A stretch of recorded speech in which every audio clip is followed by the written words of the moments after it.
nama saya Novia Ayu Fitriani dengan MPM E1J022073.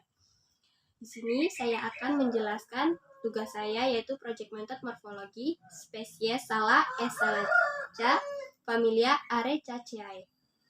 Di sini saya akan memulai dari morfologi akar. Sifat akar sala memiliki akar serabut yang banyak dan kuat. Akar dapat tumbuh dangkal hingga dalam. Akar-akar baru dapat muncul di permukaan tanah saat akar yang lama sudah berkurang fungsinya. Akar tanaman salak berbentuk rimpang atau rizoma. Fungsi akar salak memperkuat berdirinya tumbuhan untuk menyerap air dari zat-zat makanan yang terlarut di dalam dari dalam tanah, mengangkut air dan zat-zat makanan tadi ke tempat-tempat pada tumbuh-tumbuhan yang memerlukan. Sistem perakaran serabut, fungsi dan tugas khusus. Akar tanaman salak tidak memiliki fungsi dan tugas khusus. Selanjutnya yaitu morfologi batang salak. Sifat batang salak yaitu batang dapat bercabang. Batang pokok yang berruas-ruas umumnya tegak namun dapat menjalar ke permukaan tanah. Batang tanaman salak tertutup oleh pelepah-pelepah daun yang tersusun rapi. Batang tanaman salak tertutup oleh pelepah yang tersusun rapat. Fungsi batang salak.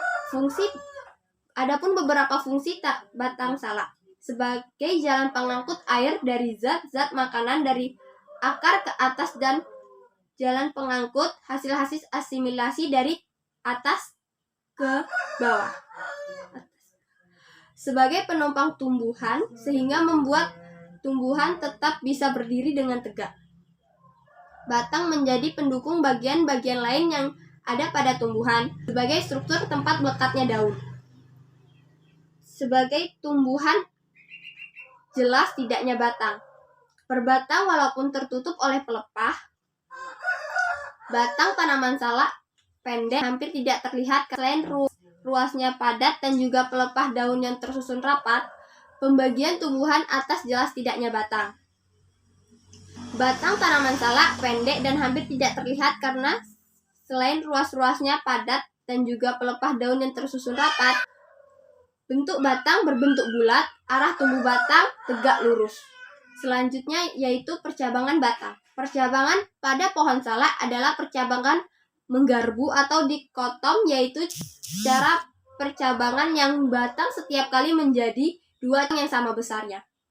Selanjutnya yaitu arah tumbuh cabang condong ke atas menurut umur benial, tumbuhan menahun atau tumbuhan keras. Selanjutnya yaitu morfologi daun salak. Fungsi daun sebagai tempat terjadinya fotosintesis. Sebagai organ pernapasan pada tanaman salak, fotosintesis terjadi pada jaringan spon karena termasuk tumbuhan monokotil. Bagian daun ada upih daun, tangkai daun, dan helaian daun. Daun tidak lengkap dikarenakan daun salak memiliki upih dan helaian daun.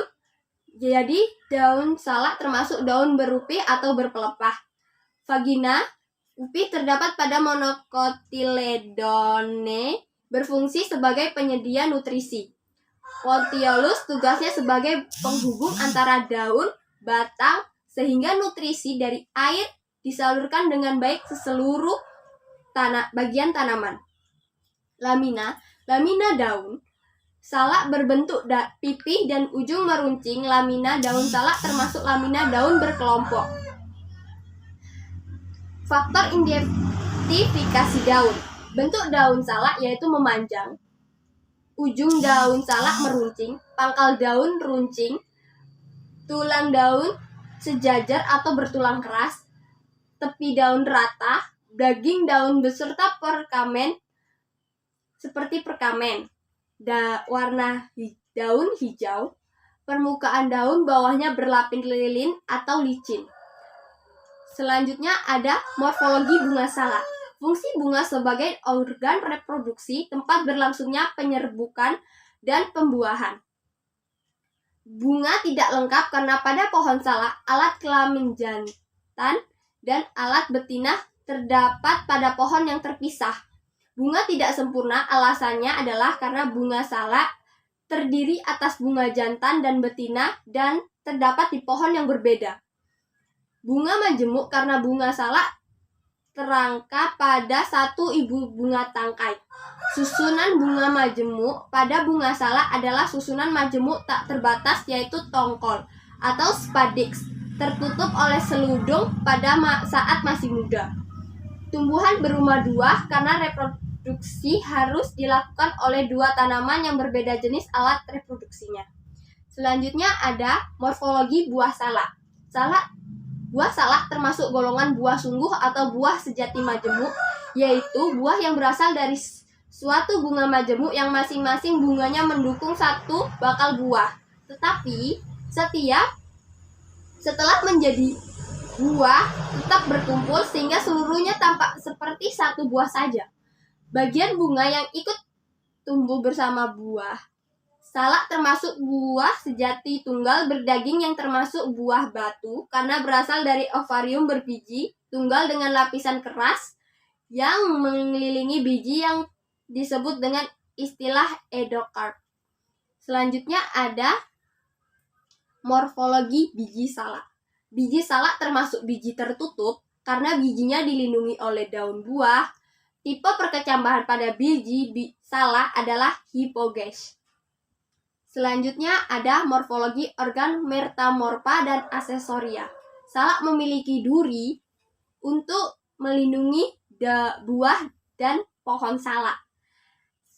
Terakhir, manfaat dan kegunaan salak. Ada banyak banget kegunaan salak itu ya sebenarnya.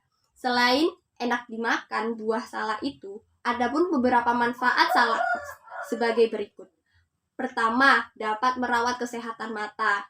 Kedua, mencegah dan mengobati penyakit diare. Ketiga, mengobati ambien, mengobati diabetes, kering dan kestabilan tekanan darah, menurunkan berat badan, menjaga kehamilan, membantu menghancurkan batu ginjal, mencerahkan kulit, dan masih banyak lagi. Sepertinya waktunya sudah cukup. Kurang dan lebihnya saya mohon maaf. Pada Allah saya mohon ampun. Wassalamualaikum warahmatullahi wabarakatuh. Sekian guys, bye.